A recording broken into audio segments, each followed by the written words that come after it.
রঙিন দিন হবে, ধূসর মলিন যবে, বাজবে বিদায়ের গান। যেদিন তোমার হবে চলার অবসান, যেদিন তোমার হবে চলার অবসান। আমাদেরকে ভুলিয়ে দেওয়া হয়েছে আমরা কে, আমরা কোথা থেকে এসেছি, আমরা কোথায় যাব, আমাদের এন্ডিং কোথায়, আমাদের গন্তব্য কোথায়, আমাদের লক্ষ্য কি, আমাদের উদ্দেশ্য কি। আমাদের আল্লাহর সামনে একদিন দাঁড়াতে হবে, আমরা ভুলে গেছি। আমাদের ভুলিয়ে দেওয়া হয়েছে। এই বস্তুবাদ, এই ভোগবাদ গোটা পৃথিবীর মানুষকে অন্ধের মতো করে দিয়েছে। কোন মোমবাতি জ্বাললে যেরকম একের পর এক পোকামাকড় এসে সেখানে পড়ে, আমরা আজ এক অজানার উদ্দেশ্যে পাড়ি জমিয়েছি, গোটা জীবন শেষ করে ফেলছি। যশোর বিজ্ঞান ও প্রযুক্তি বিশ্ববিদ্যালয় ক্যাম্পাসে আয়োজিত আজকের এই চমৎকার আয়োজনের সম্মানিত সভাপতি, অত্র বিশ্ববিদ্যালয়ের মাননীয় ভাইস চ্যান্সেলর মহোদয়, উপস্থিত যশোরের কৃতি সন্তান আদ্দিন ফাউন্ডেশনের কর্ণধার জনাব ডাক্তার মহিউদ্দিন হাফিজাহুল্লাহ, উপস্থিত অত্র প্রতিষ্ঠানের সম্মানিত শিক্ষকবৃন্দ এবং আমার প্রাণপ্রিয় শিক্ষার্থী ভাইরা এবং পর্দার আলে থাকা আমার সম্মানিতা বোনেরা, বিশ্ববিদ্যালয় জীবন থেকে কর্মজীবন, ইসলাম চর্চা ও দাওয়াতি দায়িত্বের রোডম্যাপ, এ বিষয়ের উপরে সামান্য কয়েকটি কথা আমি আপনাদের সঙ্গে আলোচ করতে চাই। আমরা আমাদের সামগ্রিক জীবনে যত কাজ করি, এই সব কাজের একটা লক্ষ্য থাকে। আমরা স্কুল জীবন থেকে যে পড়াশোনা শুরু করেছি, স্কুল থেকে কলেজে এসেছি, বিশ্ববিদ্যালয় পর্যায়ে এসেছি, আমাদের এই জীবনের ধাপগুলোর কোনো লক্ষ্য আছে না নাই? আমরা স্কুলে পড়ি, আমাদের উদ্দেশ্য থাকে ভালো ফলাফল করে আমরা ভালো কলেজে চান্স পাবো, ভালো কলেজে চান্স পেয়ে সেখানে ভালো কিছু করতে পেরে আমি বিশ্ববিদ্যালয়ে ভালো একটা অবস্থানে যাব। বিশ্ববিদ্যালয়ে ভালো একটা বিশ্ববিদ্যালয়ে আমি যদি পড়াশোনা করতে পারি, ডিগ্রি নিতে পারি, তাহলে সেটারও একটা লক্ষ্য আছে না নাই? বিশ্ববিদ্যালয় থেকে ভালো একটা স্বনামধন্য বিশ্ববিদ্যালয় থেকে পড়াশোনা করে উচ্চতর ডিগ্রি নিয়ে আমি কি করব? কোনো লক্ষ্য আছে না নাই? কি করব? এই সার্টিফিকেট আমি কি করব? এটা তো ধুয়ে পানি খাবো না নিশ্চয়ই, তাহলে একটা লক্ষ্য তো আছে। কি সেটা? কেউ কি হেল্প করবেন আমাকে? ভাই বলতেছেন বিশ্ববিদ্যালয়ের সার্টিফিকেট অর্জন করছেন যাতে আল্লাহ খুশি হয়ে যান। ওনার উত্তরটার সাথে কি আপনারা একমত? ডেফিনেটলি না। মানুষ বিশ্ববিদ্যালয়ে পড়ে, তার একটা লক্ষ্য আছে না নেই? আপনারা যারা পড়ছেন আপনাদের লক্ষ্য আছে না? তাহলে উত্তর দিতে আপনাদের কষ্ট হচ্ছে কেন? আমরা যে উদ্দেশ্যে বিশ্ববিদ্যালয়ে ভর্তি হয়েছি সেটা বলতে আমাদের অসুবিধাটা কোথায়? এক ভাই বলেছেন মানব সেবা। কেন ভাই, বিশ্ববিদ্যালয়ে না পড়লে মানব সেবা করা যায় না? হ্যাঁ, আরেকজন বলেছেন এদিক থেকে কি যেন, একেবারে সলিড সুগার কোটেড ছাড়া পিওর মনের আসল কথাটা বলবেন কে? আমরা যে কোনো কিছু মানুষের কাছে বলার সময় একরকম জাহির করি আর ভেতরে নিজের আরেকটা রূপ থাকে, ঠিক না ঠিক? একজন ইমানদার তিনি সবসময় চেষ্টা করবেন তিনি যা বিশ্বাস করেন তিনি সেটাই বলবেন। এই যে ধামাচাপা দিয়ে একটু ধানাই পানাই করে একটু ঘুরিয়ে পেঁচিয়ে ইনিয়ে বিনিয়ে ঘুরিয়ে পেঁচিয়ে কথাবার্তা বলা, এটা বিশেষ করে আমরা যখন গুরুত্বপূর্ণ কোনো আলাপে যাই তখন সেটা আমাদের জন্য সহায়ক হয় না। ধন্যবাদ, আপনারা সবাই প্রায় একমত হয়েছেন এবং সমস্যারে বলেছেন। আমরা বিশ্ববিদ্যালয়ে ভর্তি হয়েছি কেন? কারণ আমরা আমাদের উন্নত কেরিয়ার গড়ে তুলতে চাই, ঠিক না? আমরা এখানে পড়াশোনা করার মধ্য দিয়ে একটা ভালো সামাজিক অবস্থানে যাব, ভালো একটা চাকুরি পাবো, ভালো একটা কোম্পানিতে জব করব, সরকারি বেসরকারি প্রতিষ্ঠানে ভালো একটা পজিশনে যাব।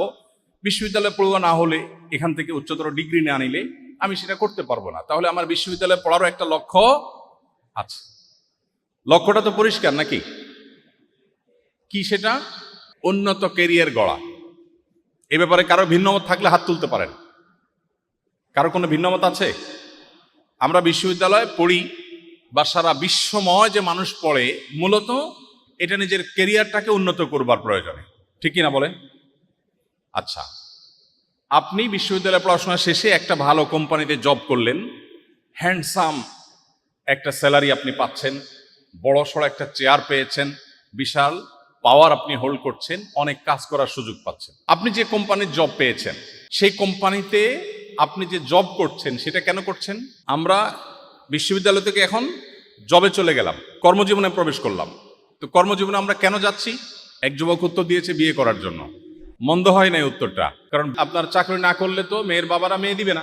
প্রশ্ন হলো, আমি কোম্পানিতে জব করছি, প্রত্যক্ষভাবে বলতে গেলে আমার ভালোভাবে চলার জন্য একটা অ্যামাউন্ট মান্থলি সে আমাকে দিবে, ঠিক না?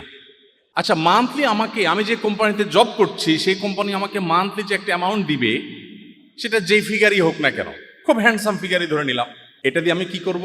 ফ্যামিলি চালাবো, নিজে ভালো করে চলবো, আমার ফ্যামিলিকে ভালোভাবে চালাবো। এটা দিয়ে আমি কি করব?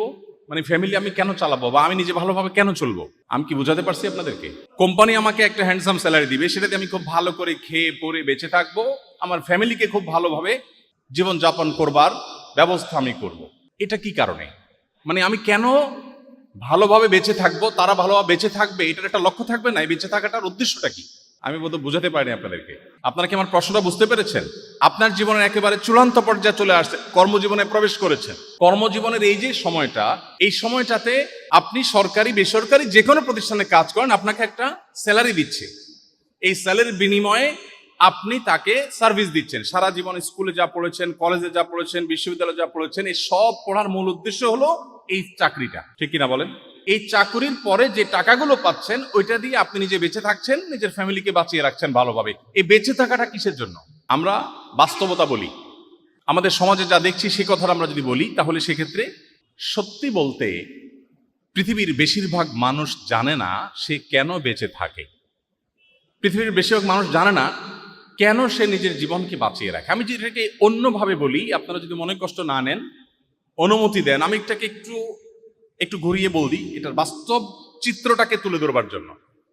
আমি কদিন আগে অস্ট্রেলিয়ার সিডনিতে আমাদের প্রবাসী বাংলাদেশিদের আমন্ত্রণে একটা প্রোগ্রামে গিয়েছিলাম। সেখানে আমার এক বন্ধু, তিনি পৃথিবীর নামকরা একটা কোম্পানিতে জব করেন। তো তার বাসায় দাওয়াত করেছেন, খাওয়া দাওয়া করলাম। প্রসঙ্গত জিজ্ঞেস করলাম, ভাই, ওনার সাথে আমার পরিচয় প্রায় 2-2.5 যুগ আগ থেকে। জিজ্ঞেস করলাম যে, আপনি দেশে অনেক ভালো প্রতিষ্ঠানে পড়াশোনা করেছেন, অনেক বড় ইঞ্জিনিয়ার হয়েছেন, এই কোম্পানি আপনাকে হায়ার করে এনেছে, চাকরি দিয়েছে এবং হ্যান্ডসাম একটা অ্যামাউন্ট আপনাকে দেয় মান্থলি। আপনি মূলত আপনার পুরো জীবনের, স্কুলে পড়েছেন কলেজে যাওয়ার জন্য, কলেজে পড়েছেন বিশ্ববিদ্যালয়ের জন্য, বিশ্ববিদ্যালয়ে পড়েছেন চাকরির জন্য, সেই চাকরি পেয়েছেন, এখন আপনার জীবনের ফাইনাল স্টেজে আছেন, এখন শুধুমাত্র টাকা। চাকরিতে আপনি জব করছেন আর বিনিময়ে টাকা নিচ্ছেন। এই টাকাটা কোম্পানি আপনাকে কেন দিচ্ছে? আসলে কোম্পানিকে সার্ভ করার জন্য, তাই না?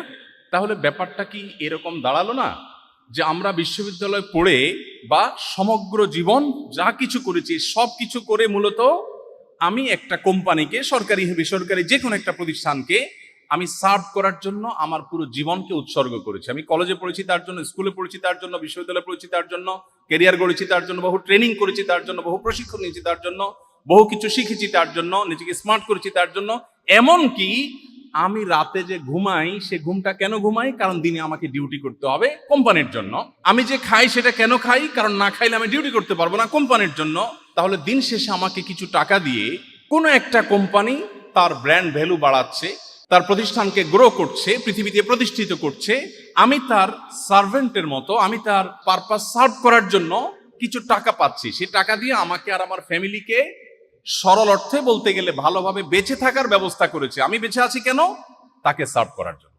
এই কনসেপ্টটা কি ঠিক আছে? এই যদি হয় আমাদের জীবনের লক্ষ্য, তাহলে এই জীবনের চাইতে দুর্ভাগ্যজনক আর কোনো জীবন হতে পারে না। আমি বেঁচে আছি কেন? একটা কোম্পানিকে, XYZ কে সার্ভ করার জন্য। তিনি বিনিময়ে আমাকে যে টাকাগুলো দিবেন, এগুলো আমি কবরেও নিতে পারবো না। এগুলো মূলত আমাকে বাঁচিয়ে রাখার জন্য। কারণ আমি যদি ভালো করে খেয়ে পরে বেঁচে না থাকি, তাহলে আমি কোম্পানিকে সার্ভ করতে পারবো না। তাহলে কোম্পানি আমাকে বাঁচিয়ে রাখছেন তার কাজের জন্য, আর আমি নিজে বেঁচে আছি কোম্পানির কাজের জন্য। আমি রাতে ঘুমাচ্ছি কোম্পানির জন্য, গোসল করে ড্রেস পরছি কোম্পানির জন্য, আমি খাওয়া দাওয়া করছি কোম্পানির জন্য, আমি পড়াশোনা করছি সারা জীবন কোম্পানির জন্য। এটা কি কোনো একজন মানুষের জীবনের লক্ষ্য হতে পারে? গতকাল নর্থ সাউথ ইউনিভার্সিটিতে একজন স্টুডেন্ট প্রশ্ন করেছেন, 9 শতাধিক প্রশ্ন সেখানে এসেছে। এর ভিতরে প্রথম প্রশ্ন যেটা আমার নজরে এসেছে সেটি হলো, মানুষের জীবনে ধর্মের কি প্রয়োজন বা অপরিহার্যতাটা কোন জায়গায়? আমি এতক্ষণ যে কথাগুলো বললাম, এই কথাগুলোর আলোকে আমি বিনয়ের সাথে বলতে চাই, সেখানে কিছু কথা বলার চেষ্টা করেছি। আপনাদের উদ্দেশ্যে বলতে চাই, পৃথিবীর কোনো সভ্যতা, কোনো সংস্কৃতি, কোনো মতবাদ আপনার জীবনের একটা অর্থবহ লক্ষ্য, একটা অর্থবহ উদ্দেশ্য, আপনার জীবনের একটা অর্থবহ টার্গেট আপনাকে কেউ দিতে পারবে না এক্সেপ্ট কোরআনে কারীম। কোরআন আপনাকে আপনার জীবনের লক্ষ্য বলে দিয়েছে। পাতায় পাতায় বলেছে, যুগে যুগে নবী রাসূলগণ বলেছেন, খেয়ে পরে ঘুমিয়ে নিজের জীবনটাকে পার করে দিয়ে এরপর একসময় মরে মাটির সাথে মিশে যাওয়া, এটা অন্য 10টা প্রাণীর জীবন হতে পারে, কোনো মানুষের জীবন হতে পারে না। আল্লাহ বলেছেন, ওয়ালাকাদ কাররামনা বানি আদম, আমি মানুষের সন্তানকে সম্মানিত করেছি। আল্লাহর এই সম্মানিত সৃষ্টি, এই সৃষ্টি আল্লাহ তাআলা এমনি এমনি সৃষ্টি করেন না। আল্লাহ বলেছেন, আফা হাসিবতুম আন্নামা খালাকনাকুম আবাসা ওয়া আন্নাকুম ইলাইনা লা তুরজাউন, তোমরা কি মনে করেছো তোমাদেরকে আমি অহেতুক সৃষ্টি করেছি? জাস্ট খেয়ে পরে কোন রকম বেঁচে থেকে জীবনটাকে পার করে দিয়ে, ঘুমে খেয়ে দে নে জীবনটাকে অতিক্রম করে দিয়ে ধপ করে একদিন পড়ে মরে গেলে, মাটির সাথে মিশে গেলে, তোমাদেরকে আমি অর্থহীন লক্ষ্য উদ্দেশ্য ছাড়া এমনিতেই সৃষ্টি করেছি, এটা তোমরা মনে করছো? আমার কাছে তোমাদের আর ফিরে আসতে হবে না, এই মনে করে বসে আছো তোমরা? প্রিয় ভাই আমার, আপনি যদি কোরআন খোলেন, আপনার জীবনের লক্ষ্য খুঁজে পাবেন, আপনার জীবনের উদ্দেশ্য খুঁজে পাবেন। আপনার জীবনের চূড়ান্ত লক্ষ্য উদ্দেশ্য কোরআন ছাড়া আর কেউ আপনাকে দিতে পারবে না। আমি চ্যালেঞ্জ করে বলি, পৃথিবীর কেউ আপনাকে দিতে পারবে না। অনেক চমৎকার চমৎকার আইডিওলজি আপনি পাবেন পৃথিবীতে, মানুষের জীবনের কোনো অর্থবহ লক্ষ্য আপনাকে কেউ দিতে পারবে না, শুধু কোরআন দিতে পারবে, ইসলাম দিতে পারবে। প্রিয় ভাই আমার, আমাদের কেরিয়ার, আমাদের কর্মজীবন, এটা এখন আমাদের জীবনের সবচেয়ে বড় লক্ষ্যে পরিণত হয়েছে। বাট এর পরেরটা কি সেটা আমরা জানি না। কেরিয়ার খুব গড়লাম, তারপরে আমি কেরিয়ার দিয়ে কি করবো? হ্যাঁ, এটাকে অনেক সুন্দর পজিটিভ অর্থে আমরা ভাবতে পারি যে আমি খুব ভালো পড়াশোনা করি, ভালো একটা কেরিয়ার পেয়ে আমি মানুষের সেবা করব। ওকে ফাইন, তারপর মানুষ সেবা করলে আমার লাভ কি? আপনি বলবেন মনের সান্ত্বনা। মানুষের সেবা করলে সব সময় কি মনের সান্ত্বনা পাওয়া যায়? অনেক সময় সেবা করে উল্টা হিতে বিপরীত হয় না? আপনি সেবা করলেন, মানুষ স্বীকৃতি দিল না, আপনার ভালো লাগবে? একজন মানুষ ক্যারিয়ারকে খুব ভালো করে গড়ে এরপরে ভালো একটা চেয়ারে বসে দুর্নীতি, চুরি, ডাকাতি, 2 নম্বরে যা আছে সব করছে, কিন্তু ধরা পড়ে নাই। মানুষ জানে এই লোকটা খারাপ, কিন্তু তাকে কেউ ধরতে পারে না, ধরা ছোঁয়ার বাইরে, এবং এভাবে সে মারা গেছে। হতে পারে না? তাহলে এটা কি মানুষের জীবনের একটা প্রত্যাশিত এন্ডিং হতে পারে? একজন সারা জীবন জুলুম করেছে, সারা জীবন জুলুম করেছে, তার গায়ের জোর ছিল, একটা সময় মারা গেছে, তাকে কেউ দমাইতে পারে নাই। সব জালিমের বিচার তো নগদ হয় না, এরকম হয় না অনেক লোকের। আবার মুদ্রার উল্টা পিঠে দেখি অনেক লোক সারা জীবন নির্যাতিত ছিলেন, নিষ্পেষিত ছিলেন, কষ্টে নিপতিত ছিলেন, তার জীবনে কখনো সুখের দেখা পান নাই, কোনো জায়গায় সুবিচার পান নাই, যেখানে গেছেন অবিচারের মুখোমুখি হয়েছেন, এভাবে জুলুম সহ্য করতে করতে মারা গেছে। এরকম লোক নাই পৃথিবীতে? তাহলে একটা মহা বিচার দিবস, মহান মালিকের কাছে দাঁড়িয়ে জীবনের পুঙ্খানুপুঙ্খ রূপের হিসাব, ভালো কাজের পুরস্কার, মন্দ কাজের তিরস্কার, এটা যদি না থাকে, তাহলে মানুষের জীবনের একটি প্রত্যাশিত এন্ডিং এবং সমাপ্তিও হয় না। আপনার এই জায়গায় যে সংকট তৈরি হবে, এই সংকটের সমাধান একমাত্র আপনাকে ইসলাম দিতে পারবে, কোরআন দিতে পারবে। সমাজ ভাইরা আমার, এতগুলো কথা বলার উদ্দেশ্য হলো, আমরা পৃথিবীতে আজ বেশিরভাগ মানুষ মেশিনের মতো জীবন যাপন করি। আমরা এত বেশি কেরিয়ার পাগল হয়ে গেছি, আমাদের জীবনের লক্ষ্য উদ্দেশ্য সম্পর্কে আমরা বেশিরভাগ মানুষ ওয়াকিফাল না। আমি কেন বেঁচে আছি, আমি কেন বেঁচে থাকবো, কার জন্য বেঁচে থাকবো, বেঁচে থেকে আমার কি হবে? আমি মানব সেবাই করলাম, তাতে মানব সেবা করে মানুষকে খুশি করতে পারলাম না, মানুষ ভুল বুঝলো, হতে পারলো, হতে পারে। তাহলে তাহলে তার পরের চ্যাপ্টার কি? আমি দুঃখ নিয়ে চলে যাব? এটা কি কোনো সুবিচার হলো? এটা কোনো সফল সমাপ্তি হলো? কোরআনে কারিমের পাতায় পাতায় আল্লাহ তাআলা আমাদের জীবনের লক্ষ্য উদ্দেশ্য বলেছে। প্রিয় ভাইরা আমার, আপনি যদি নিজেকে ইমানদার হিসেবে গড়ে তোলেন, আপনি যদি শুধুমাত্র মুসলিম বাই চান্স না হয়ে মুসলিম বাই চয়েস হন, আপনি যদি শুধু শুনে শুনে মুসলিম না হয়ে যদি জেনে শুনে মুসলিম হন, আপনি যদি কোরআন পড়ে মুসলিম হন, আপনি যদি হাদিস পাঠ করে মুসলিম হন, আপনার আইডেন্টিটি, এটা অত্যন্ত দুর্ভাগ্যজনক একটি জায়গা। আমাদের আইডেন্টিটি আজ পরিবর্তন হয়ে গেছে। আমরা কে আমরা জানি না, আমরা কে আমরা বলতে পারবো না। আমরা পরিচয় জানি অমুকের ছেলে, বুঝলাম অমুকের ছেলে, তিনি তার ছেলে, তিনি তার ছেলে। তারপর আজ আমাদের সবচেয়ে বড় সংকটের জায়গাগুলোর মধ্যে একটা হলো আমাদের আত্মপরিচয় আমরা ভুলে গেছি। আমাদের আত্মপরিচয় আমরা হারিয়ে ফেলেছি, আমরা জানি না আমরা কে। আমাদের মূল পরিচয় হলো আমরা মহান সৃষ্টিকর্তা আল্লাহ রাব্বুল আলামিনের দাস। আমরা কার দাস? আল্লাহর দাস। দাস শুনতে একটু খারাপ লাগতেছে? আধুনিক পৃথিবীর 2025-এর দুনিয়াতে দাঁড়িয়ে এই লোক আমাদেরকে দাস বলছে। মানুষ আবার দাস হয় কিভাবে? মানুষ তো স্বাধীন সত্তার নাম। আমাদের এই শব্দ শুনতে হয়তো খারাপ লেগে থাকতে পারে। আমি এটা বোঝানোর জন্য বলি, এলাকাতে গ্রামে গঞ্জে যারা এলাকার যে পলিটিক্স সেটা করেন, অথবা জাতীয় পলিটিক্সের অংশ নেতাগোতা যারা হন, এদের যারা আগায় যোগায় দেয়, সাথে থাকে, এদেরকে একেবারে স্থানীয় ভাষায়, গাঁয়ীয় ভাষায় কি বলে? চামচা বলে। সঠিক বলেছেন। নেতার সাথে একটু আগায় যোগায় দেয়, পিএসগিরি করে, এটা কি বলে? চামচা বলে। খারাপভাবে চামচা বলে, ভালোভাবে বললে সহকারী বলে। কেউ কারোর চামচা, এই শব্দটা শুনতে কি কারোর কাছে ভালো লাগবে? ভালো লাগবে। কিন্তু এই সহকারীটা যদি মহামান্য রাষ্ট্রপতির ব্যক্তিগত সহকারী হয়, মহামান্য প্রেসিডেন্টের যদি ব্যক্তিগত সহকারী হয়, প্রধানমন্ত্রীর ব্যক্তিগত সহকারী হয়, তাহলে সেক্ষেত্রে এটা শুধু গৌরবের না, সে এই নাম বেচে বেচে ভাঙিয়ে ভাঙিয়ে যে কত কাজ করবে, উনি অমুকের পিএস, অমুকের সহকারী, তখন এই চামচা পরিচয়টা বিরাট গৌরবের। কারণ এই চামচা কোনো মেম্বারের চামচা না, চেয়ারম্যানের চামচা না, এটা প্রেসিডেন্টের সহকারী। ঠিক না বে ঠিক? প্রেসিডেন্টও মানুষ, আমিও মানুষ। তিনি রক্ত মাংসে তৈরি, আমিও রক্ত মাংসে তৈরি। প্রেসিডেন্টকে যিনি সৃষ্টি করেছেন, গোটা সৃষ্টি জগৎ যার সৃষ্টি, আমি সে আল্লাহর দাস। এই পরিচয়টা গৌরবের না? গৌরবের না? আল্লাহর দাস হওয়া সহজ কথা না। আমাদের এই পরিচয় আমরা আজ হারিয়ে ফেলেছি, আমরা জানি না। আমাদেরকে ভুলিয়ে দেওয়া হয়েছে, এটা এক মেকানিজমের অংশ। আমাদেরকে ভুলিয়ে দেওয়া হয়েছে আমরা কে, আমরা কোথা থেকে এসেছি, আমরা কোথায় যাব, আমাদের এন্ডিং কোথায়, আমাদের গন্তব্য কোথায়, আমাদের লক্ষ্য কি, আমাদের উদ্দেশ্য কি, আমাদের আল্লাহর সামনে একদিন দাঁড়াতে হবে, আমরা ভুলে গেছি। আমাদের ভুলিয়ে দেওয়া হয়েছে। এই বস্তুবাদ, এই ভোগবাদ গোটা পৃথিবীর মানুষকে অন্ধের মতো করে দিয়েছে। কোন মোমবাতি জ্বাললে যেরকম একের পর এক পোকামাকড় এসে সেখানে পড়ে, আমরা আজ এক অজানার উদ্দেশ্যে পাড়ি জমিয়েছি, গোটা জীবন শেষ করে ফেলছি। পৃথিবীর উন্নত দেশগুলোতে যাবেন, কারণ নামার সময় নাই, খাওয়ার সময় নাই। এমনকি পৃথিবীর জাপানের মতো দেশ, অনেক উন্নত দেশ আছে, তরুণরা ফিজিক্যাল রিলেশন করবার সময় 30-40 বছর বয়সে পর্যন্ত একবারও পায়নি, এরকম বহু তরুণ আছে। কারণ তার হাতে সময় নেই। কিরে ভাই, এত ব্যস্ত কিসের জন্য?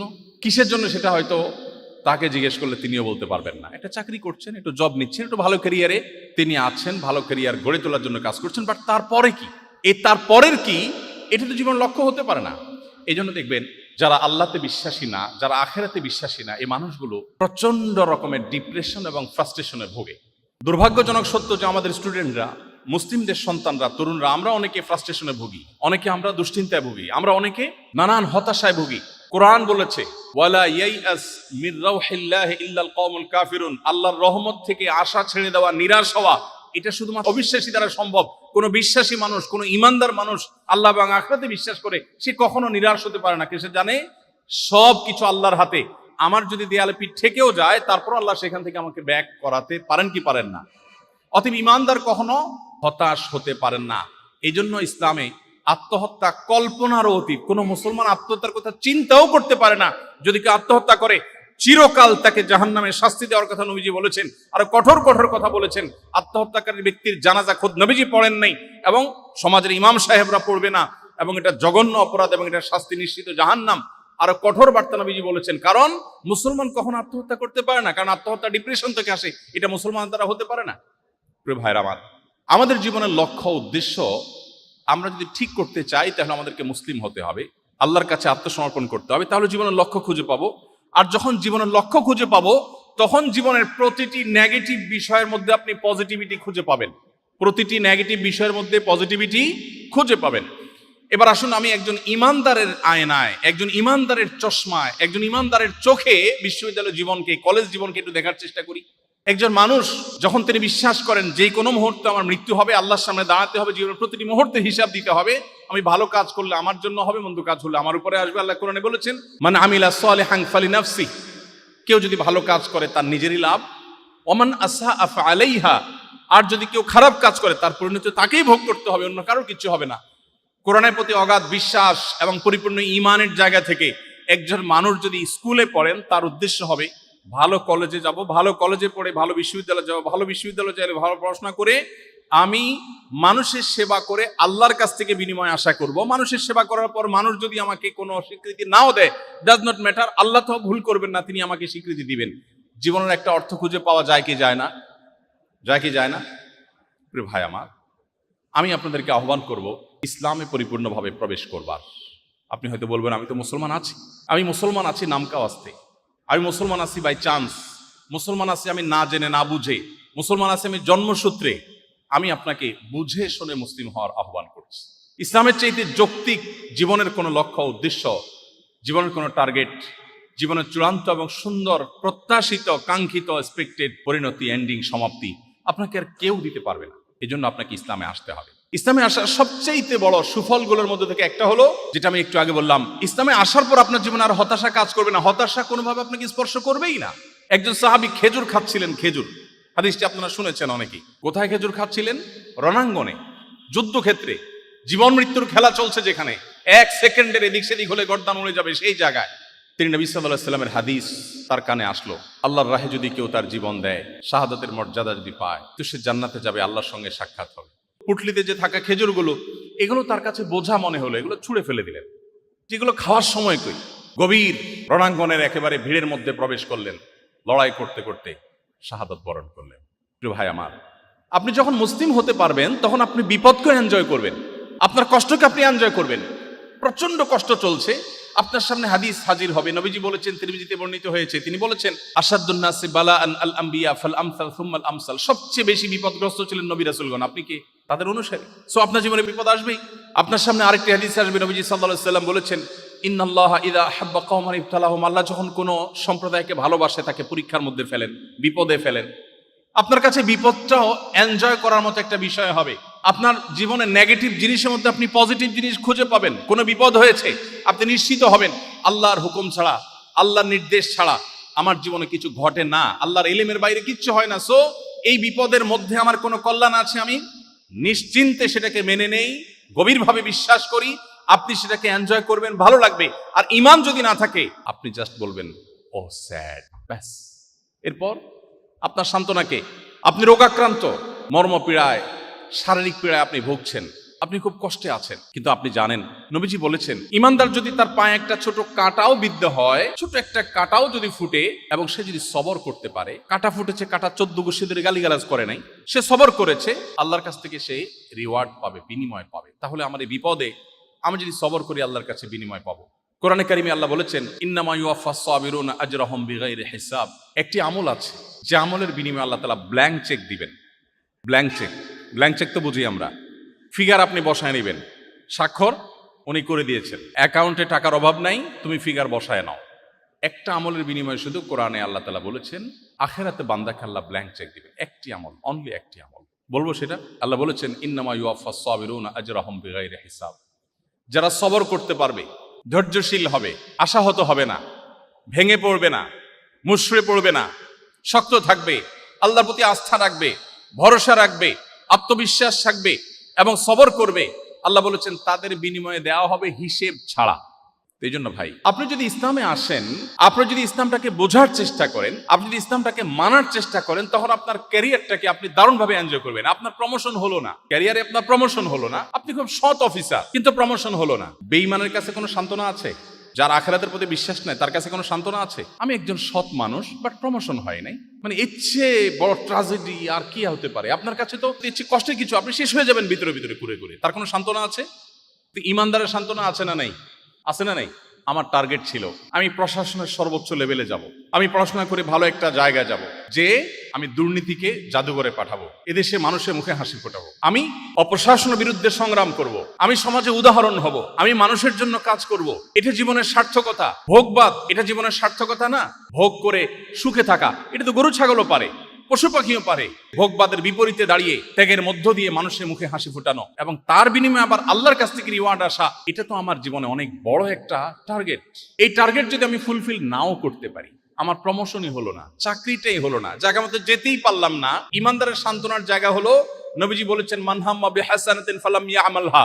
কেউ যদি কোনো ভালো কাজ করবার সংকল্প করে কিন্তু করতে না পারে, আল্লাহ তাআলা তাকে ওই কাজটা করার যেহেতু ইচ্ছার কোনো ত্রুটি ছিল না, কিন্তু সে পারে নাই, তার প্রমোশন হয় নাই, তার চাকরিটা হয় নাই, ব্যাটে বলে হয় নাই, তার স্বপ্ন ছিল, তার ইচ্ছা ছিল, ইচ্ছাতে কোনো খাদ ছিল না, সে সঠিক সিদ্ধান্ত গ্রহণ করেছে, বাট হয়ে ওঠেনি। নবীজি বলেছেন, কুতিবাত লাহু হাসানাহ। সে যা নিয়ত করেছে, ওইটা নিয়ত করে করলে যা সওয়াব পেত, নিয়ত করে সেটা করতে না পারলেও আল্লাহর কাছে সমপরিমাণ সওয়াব লাভ করবে। আপনি যদি মুসলিম হন, আপনার জীবনে প্রমোশন না হলে, চাকরি না হলে আপনি সান্ত্বনা খুঁজে পাবেন। চাকরি হয় না তাতে কি সব এক চুলও কম হবে না, আল্লাহ আমাকে পাই পাই করে দিবেন, ঘোষণা দেওয়া আছে, কারণ আমার ইচ্ছা কোনো ত্রুটি ছিল না। কিন্তু যদি আপনি ইমানদার না হন, আপনি বেঈমান হন, তাহলে সেক্ষেত্রে আপনার কোনো সান্ত্বনা না, আপনি ও স্যাড বলে আপনি মন খারাপ করবেন, কিন্তু আপনার কিছু করার থাকবে না, আপনি অসুস্থ হবেন। এই জন্য পৃথিবীতে কেউ যদি সুখ চায়, আল্লাহ কোরআনে এমনিতে বলেন নাই, আল্লাহ বিযিক্রিল্লাহি তাতমাইন্নুল কুলুব। যদি কেউ সুখ চায়, কেউ যদি মানসিক প্রশান্তি চায়, সেজন্য আল্লাহর স্মরণ করে, আল্লাহর স্মরণ করলে তার অন্তর এমনিতেই প্রশান্ত হয়ে যাবে। আল্লাহ আমাদের সবাইকে মুসলমান হওয়ার তৌফিক দান করুন। প্রিয় ভাইয়েরা আমার, আমাদের সবচেয়ে বড় পরিচয় আমরা মুসলমান, এই পরিচয়টা আজ হারিয়ে গেছে। আমাদের পেশাগত পরিচয়, আমাদের অন্যান্য পরিচয়গুলো আজ আমাদের মূল পরিচয়কে ছাপিয়ে গেছে। আমাদের মূল পরিচয়কে পিছনে ফেলে অন্যান্য পরিচয়গুলো বড় হয়েছে। যদি কারোর এই আইডেন্টিটিটা সে ঠিক রাখতে পারে, কেউ যদি তার মুসলমানিত্বের পরিচয়টাকে সে অত্যন্ত গভীরভাবে নিজের ভেতরে ধারণ করতে পারে, তাহলে তার জীবনটা, পুরো জীবনটা একটা জান্নাতি জীবনে পরিণত হবে। সে জীবনের প্রতিটি মুহূর্তকে এনজয় করবে। তার যে চোখ ভরা স্বপ্ন থাকবে, স্বপ্ন পূরণ হলেও তার লাভ, না হলেও তার কোনো ক্ষতি নেই। নবীজি বলেছেন, আজমান লি আমরিল মুমিন ইন্না আমরাহু কুল্লাহু খায়র। ঈমানদারের পুরো লাইফটা বড় পিকুলিয়ার, অদ্ভুত, কারণ তার জীবনের সবকিছুতেই ভালো। বাংলা একটা কথা আছে, হাতি মরলেও লাখ, বাঁচলেও লাখ।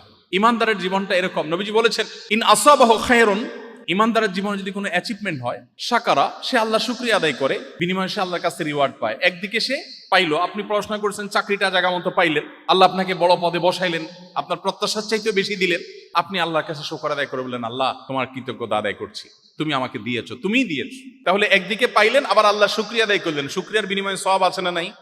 আচ্ছা। আর যদি আপনার প্রত্যাশা পূরণ না হয়, প্রত্যাশা পূরণ হলো না, ওয়াইন আসাবাহু শাররুন, তার জীবনে যদি কোনো ক্ষতি এসে পড়ে, সবরা, ইমানদার সবর করে, কারণ আল্লাহ নির্দেশ করেছেন বিচলিত হওয়া যাবে না, সবর করতে হবে, তাহলে আল্লাহ বিনিময় দিবেন যে ব্লাঙ্ক চেক, তাহলে সে সবর করে। বিপদ আসছে, তার প্রত্যাশা পূরণ হয় নাই, নেগেটিভ দিক, কিন্তু সে সবর করছে, বিনিময় আল্লাহর কাছ থেকে ব্লাঙ্ক চেক পেয়েছে। ডিলটা কি লাভের হলো না লসের হলো? লাভের না লসের? তাহলে ইমানদারের জীবনে লসের কোনো প্রজেক্ট আছে? কোনো প্রজেক্ট নেই। প্রিয় ভাইরা আমার, কোভিড-19 সময় একটা টেলিভিশন টক শোতে একজন বাম রাজনীতিবিদ, ওনার সাথে এক টিভি টক শোতে আমাকে আহ্বান করেছে ওনারা থাকতে। আমি যদিও এই টক শো টাইপ এই ধরনের প্রোগ্রামে যাই না সচরাচর, তারপরেও তাদের খুব রিকোয়েস্টের কারণে তখন কোভিড-19 সময় আমি গিয়েছি। তখন ভদ্রলোক আমাকে বললেন, আচ্ছা, এই যে কোভিড-19 নিয়ে আপনারা হুজুররা অনেক ভুলভাল কথা বলেন, অনেক উল্টাপাল্টা কথা বলেন, এটা করলে আর কিচ্ছু হবে না, ওটা করলে আর কিচ্ছু হবে না, আপনারা মাস্ক না বলে, তারপরে স্যানিটাইজারের কথা না বলে, বিজ্ঞান ভিত্তিক কথা না বলে, এই সমস্ত কথা বলে যে মানুষকে আপনারা বিভ্রান্ত করছেন, এতে লাভটা কি হচ্ছে বলেন তো?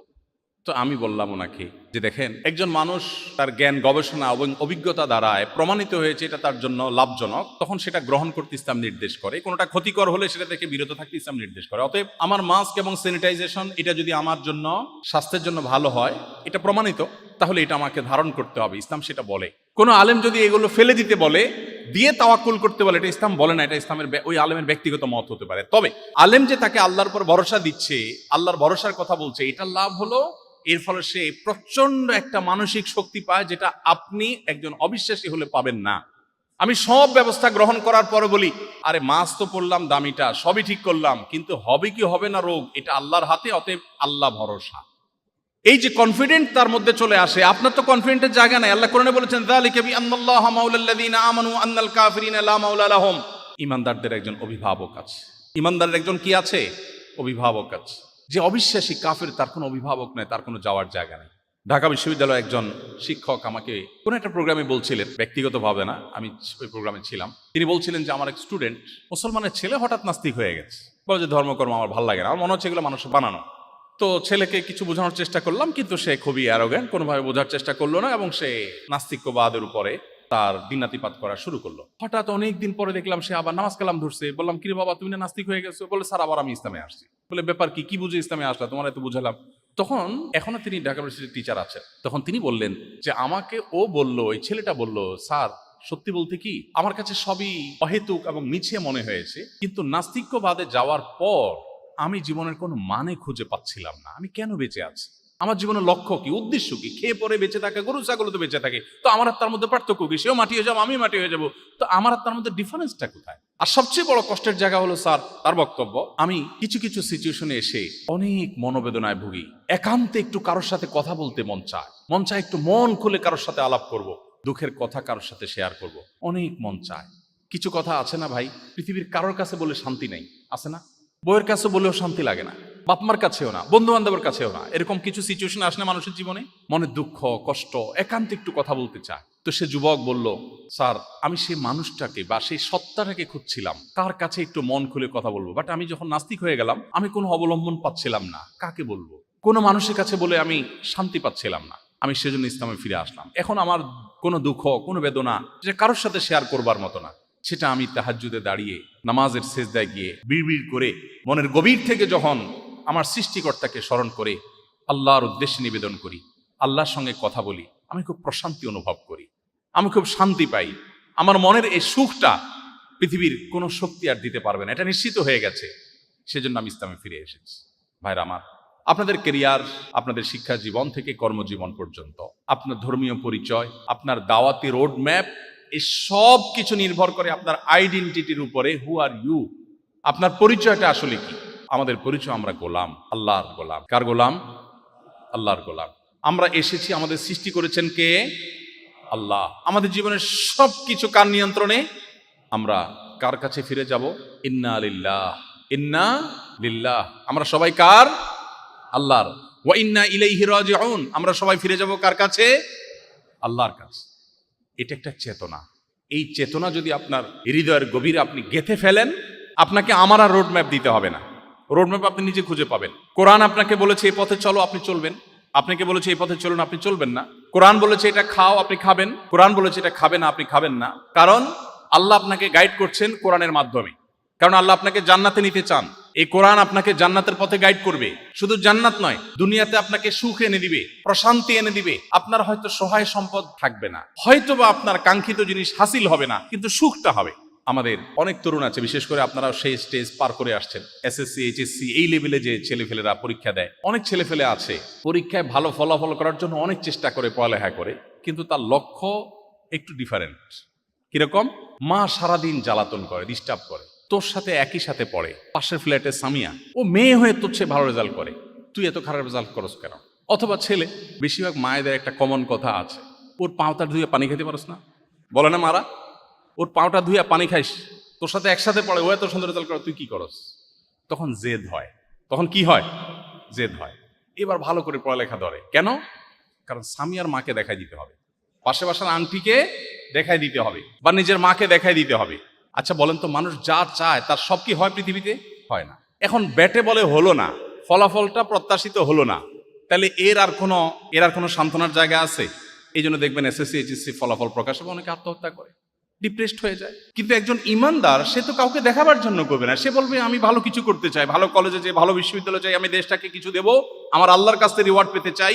মানুষের কাছ থেকে কোনো প্রত্যাশা নাই। কেউ আমাকে থ্যাঙ্কস বললেও আসা যায় না, থ্যাঙ্কস না বললেও কিছু আসা যায় না। কোরআন বলেছে ওয়ায়ুতঈমুনা আত-তাআমা আলা হুব্বিহি মিসকিনা ওয়া ইয়াতীমা ওয়া আসীরা ইন্নামা নুতঈমুকুম লিওয়াজহিল্লাহি লা নুরিদু মিনকুম জাযাআন ওয়ালা শুকুরা। জান্নাতি লোকদের বৈশিষ্ট্য হলো তারা মানুষকে খাবার দিবে, আহার দিবে, উপকার করবে, নানা কল্যাণ সাধন করবে, এবং বলবে জানো তোমাদেরকে কেন খাবার দিয়েছি? ইন্নামা নুতঈমুকুম লিওয়াজহিল্লাহ, তোমাদের খাদ্য তুলে দিয়েছি, উপকার করেছি, আমার একটা লক্ষ্য আছে, সেটা হলো আমার সৃষ্টিকর্তাকে আমি খুশি করতে চাই। লা নুরিদু মিনকুম জাযাআন ওয়ালা শুকুরা, তুমি যে আমার উপকার করেছো এর জন্য তোমার কাছে আমি থ্যাঙ্কসও আশা করি না। তুমি থ্যাঙ্কস দিলা, তোমার দায়িত্ব, সেটা কৃতজ্ঞ হও, এটা তোমার কর্তব্য, সেটা তোমার বিষয়, বাট আমি তোমার কাছ থেকে সেটা এক্সপেক্টও করি না। আমি আল্লাহর কাছ থেকে থ্যাঙ্কস আশা করি। আপনি বলেন, এই উদ্দেশ্য নিয়ে কেউ যদি পরীক্ষা দেয়, আর ওই যে পাশে বাসার আন্টিকে দেখানোর উদ্দেশ্য না থেকে তার উদ্দেশ্য থাকে আল্লাহকে খুশি করবার রাস্তায় সে যেতে চায়, যদি সে সেটা করতে নাও পারে, তার সান্ত্বনা আছে না নাই? যে আল্লাহ দেখছেন আমার নিয়তে তো কোনো খাদ ছিল না, বাট হয়ে ওঠে নাই, তাহলে আল্লাহ আমাকে সওয়াব পরিপূর্ণভাবে দিবেন না? এই জন্য ভাই, অ্যাজ এ স্টুডেন্ট, একজন কর্মজীবনের একজন কর্মযোদ্ধা, কর্মবীর হিসাবে আমাদের জীবনের লক্ষ্য নির্ধারণ করতে হবে। আমরা সবাই মুসলিম হয়ে বাঁচবো, মুসলিম হয়ে মরবো। ইন্না সলাতি ওয়া নুসুকি ওয়া মাহইয়ায়া ওয়া মামাতি লিল্লাহি রাব্বিল আলামিন। আমাদের জীবন মরণ, আমাদের সব কিছু আল্লাহর উদ্দেশ্যে, চাকরি আল্লাহর উদ্দেশ্যে, পড়াশোনা আল্লাহর উদ্দেশ্যে। তাহলে আমরা সুখময় জীবন পাবো। আল্লাহ এই জন্য কোরআনে বলেছেন, মান আমিলা সালিহাম মিনকুম মিন যাকারিন আও উনসা ওয়া হুয়া মুমিন ফালানুহয়িয়ান্নাহু হায়াতান তাইয়্যিবাহ ওয়া লানাজজিয়ান্নাহুম আজরাহুম বিআহসানি মা কানু ইয়ামালুন। যে ব্যক্তি ভালো কাজ করবে, ইমানদার অবস্থায় ভালো কাজ করবে, ইমানদার অবস্থায় ভালো কাজ করার মানে হলো সব আল্লাহর উদ্দেশ্যে করবে।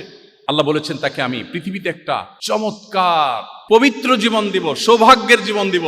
সে সুখে থাকবে, কুড়ের ঘরে থাকতে পারে, ছোট চেয়ারে থাকতে পারে, চাকরি না হতে পারে, ভালো জায়গায় যেতে চায় যেটা নাও হতে পারে, বাট সে অন্যরকম একটা লাইফ লিড করবে, অন্যরকম একটা লাইফ সে পালন করবে, যে লাইফের মধ্যে কোনো দুঃখ নাই, কষ্ট নাই, প্রচন্ড সুখ থাকবে। নবীজি সাল্লাল্লাহু আলাইহি সাল্লাম ঘুমাতেন, ওঠার পর পিঠে খেজুরের পাতার দাগ লেগে যেত, খেজুরের পাতার বিছানায় শুতেন। সাহাবায়ে কেরাম মায়া করতেন। আপনি না মদিনার রাষ্ট্রপ্রধান, সে সময়ের রাষ্ট্রপ্রধানরা কিভাবে চলাফেরা করে, কত বড় প্রাসাদে থাকে, আপনি একটু আরামের বিছানাটা অন্তত রেডি করেন নাই। কিন্তু সুখের কোনো অভাব ছিল? প্রিয় ভাইরা আমার, সারা জীবন যুদ্ধ সংগ্রাম ঠেলে তাকে সামনে অগ্রসর হতে হয়েছে। সে মক্কার জীবন থেকে দেখেন নবীজির একটি দিনের জন্য পাবেন না যে নিশ্চিন্তে একটি রাত তাকে ঘুমোতে দেওয়া হয়েছে, একটি রাত না, নট এ সিঙ্গেল ডে, একটি দিন পাবেন না যে দিনটি তিনি নিশ্চিন্তে থাকতে পেরেছে।